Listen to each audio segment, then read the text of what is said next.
একদম পারফেক্ট ভাই। ওই জমি তোমাকে দেবো, নিবা নাকি বলো? কুতুবালি ভাই, জমি তো বেচতেন তো কইতে তো পাইছে দামটা কিরকম কি একটু যদি বলতেন তাহলে ভালো হতো। এখন তো আমার জমি তো রাস্তার পজিশনের জমি। আর আপনারা নামটা কেস মে বিতা ফেলেন। তাহলে চাচা আপন প্ল্যান বাসা। ভাইস্তে গ্রামে তো কাজ কাম কিছুই নেই গো, বউ ছেলে বেলে নিয়ে তো আমি চলতে পারছি না, কি করা যায় একটু বলো দিনি। আবার শীত চলে এলো, শীতে মার্কেট করার দরকার, সে কিছুই তো করতে আসছে না, টাকা পয়সা নিয়ে হাতে। চাচা বিষয়টা তো ভাবার বিষয়। আমার মাথায় একটা বুদ্ধি আছে। কি বুদ্ধি একটু বলো দিনি শুনি। ওই পাড়ায় কুতুবালি জমি বেচবি, এই জমি বলে কেউ নেচ্ছে না, চলো আমরা দালালি করি, কিছু টেকাও পাবো না, তাহলে বেচাটা হবি না। কোন পাড়ার কুতুবালি, দক্ষিণ পাড়ার না উত্তর পাড়ার? ওই উত্তর পাড়া। ও তে চলো যাই। চলো যাই দিন।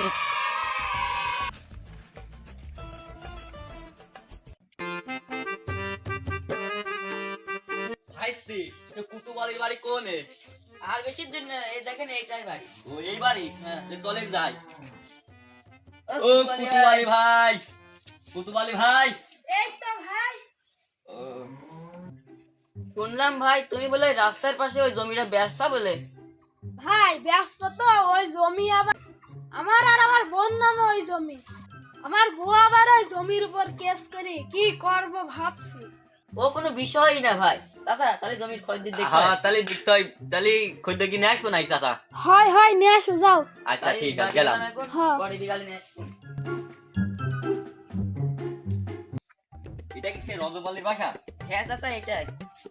রজপালি ভাই, ও রজপালি ভাই, বাড়িতে কি আছেন? ও নাসিম ভাই নাকি, কি মনে করি? ভাই বলে জমি কিনবেন বলে, আমার হাতে জমি আছে নীলিপাড়ে, বলেন। ভাই কিছুদিন আগে ইতালিতে আসলাম, ঘর বাড়িও তো করতে হবে, রাস্তার পজিশন দেখে একটা ভালো জমি দেখো তো।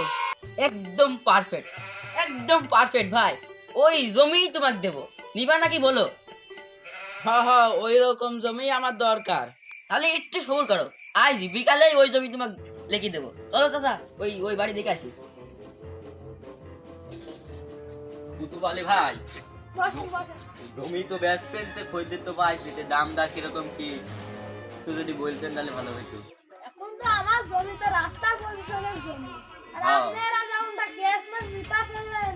তাহলে প্রফিট তো বুঝলাম, 8 লাখ তাহলে দেবেন? হ্যাঁ এখন দিলে 8 লাখই দিয়ে দেবো। শোনো চাচা শোনো, আর দেরি করার দরকার নেই, চলো রজবালির কাছে যাই, জমিটা দিয়ে দিই। হ্যাঁ তাহলে থাকেন। হ্যাঁ হ্যাঁ যান। রজপালি ভাই একটু বাহিরে আসেন তো দেখি। এই মাত্রই তো গেলেন, আবার আসলেন কি মনে? ভাইস্তি রজপালি, ভুই কি এখনই নেবেন? সেরকম হলে তো এখনই নেওয়া যায়, তো দাম টাম কিরকম বললো? শোনো রজপালি ভাইস্তি, জমি কিন্তু পজিশনের, তে কুতুবালি কাছ তো গেলাম, সে বললো 16 লাখ। তে তুমি কিরকম কি, তুমি নিলে আমরা কম করে 12ই নেক্সট পারছে, বুঝেছো?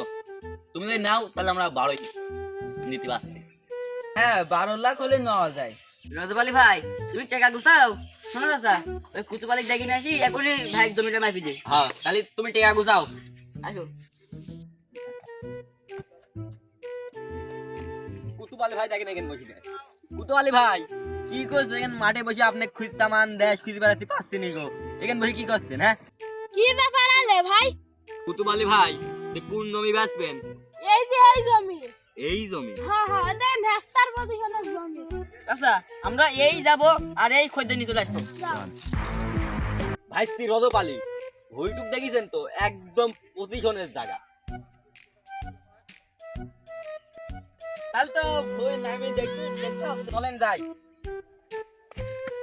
যাবেন? ভাই আমরা চলে আসি খদ্দের নিয়ে। ভালোই করেছেন। এটি খাদ্যের।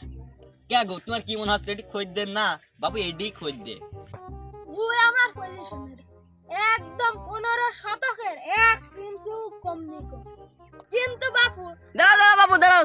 শোনো চাচা, ওই সব কিন্তু একদম বুঝে শুনে নিয়ে আসা আছে, তুমি একদম চুপ করে থাকবা। সব কিছু আমার বলা আছে, তোমার কোনো কিছু বলার দরকার নেই। হ্যাঁ তুমি একদম চুপ করে থাকবে কেন? তাহলে আমার টাকাটা দাও। দাও বাবু, নাও নাও। বাপু রে 8 লাখ আসতো। আরে 8 লাখ মানে? কে? আমার তো 8 লাখের কথাই তো বললে। কি আমার তো বললি 12 লাখ টাকা। না তো বাবু, আমার কাছে বললো 8 লাখ। 12 লাখের কথা তো একবারও বলেনি তো। বাসা আপন প্রাণ বাসা। তুমি যাসি ওইটা ধরতে পারিনি।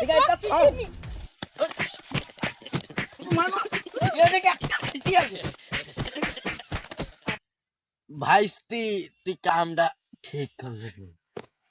বাসা আমি সাগরে বলেছিলাম যে আপন প্রাণ বাসা।